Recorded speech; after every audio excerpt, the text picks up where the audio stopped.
Salut à vous les Apple Addicts, c'est Ayman et j'espère que vous allez bien. Des nouvelles rumeurs sur l'iPhone 12 viennent d'être dévoilées par Jon Prosser, toujours le même. C'est via une vidéo qu'il a postée aujourd'hui même sur sa chaîne YouTube Front Page Tech que Jon Prosser nous donne beaucoup d'informations sur la prochaine génération d'iPhone. Il rejoint sur pas mal de choses les fuites révélées par l'analyste Ming-Chi Kuo en décembre dernier. Bon, on sait déjà qu'il y aura 4 nouveaux iPhones, 2 iPhones entrée de gamme, entre guillemets, parce que vu les prix, on est loin d'être sur des entrées de gamme, et 2 autres de gamme professionnelle, gamme pro. Commençons par le premier iPhone. Il aurait un écran OLED de 5,4 pouces et serait du coup plus petit que l'écran de l'iPhone 11 Pro, qui lui a un écran de 5,8 pouces. Il nous fait savoir aussi qu'il serait dispo avec une mémoire de 128 Go pour 649 $ et 256 Go pour 100 $ de plus. Son design serait en tout alu, qui est la matière utilisée pour l'iPhone 11, et sera équipé de la puce A14 qui sera gravée en 5 nanomètres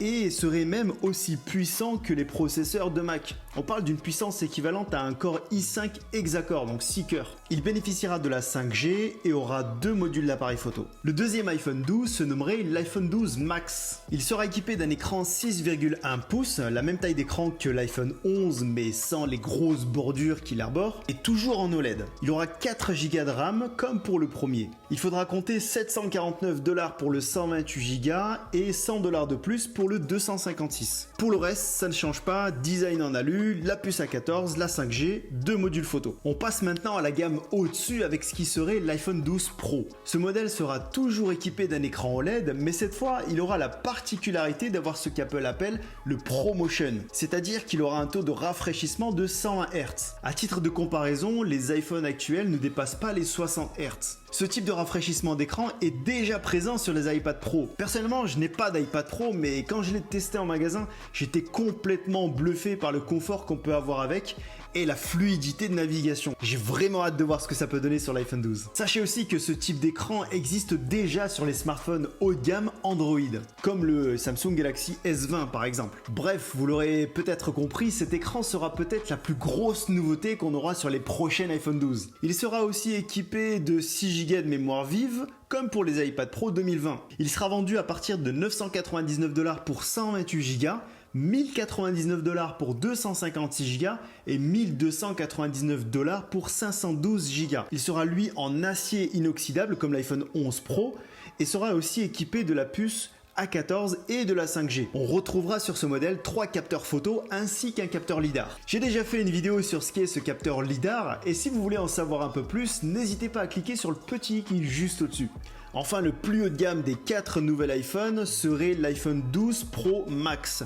Il sera lui aussi équipé d'un écran OLED avec ProMotion, mais aura une taille de 6,7 pouces, soit légèrement plus grand que l'iPhone 11 Pro Max qui lui fait 6,5 pouces. Il aura lui aussi 6 Go de RAM et sera commercialisé à partir de 1099 $ pour 128 Go, 1199 $ pour 256 Go et 1399 $ pour 512 Go. On retrouvera là aussi un design en acier inoxydable, la puce A14, la 5G ainsi que les 3 modules photo plus le capteur LiDAR. Bon, après toutes ces informations, je me pose une question.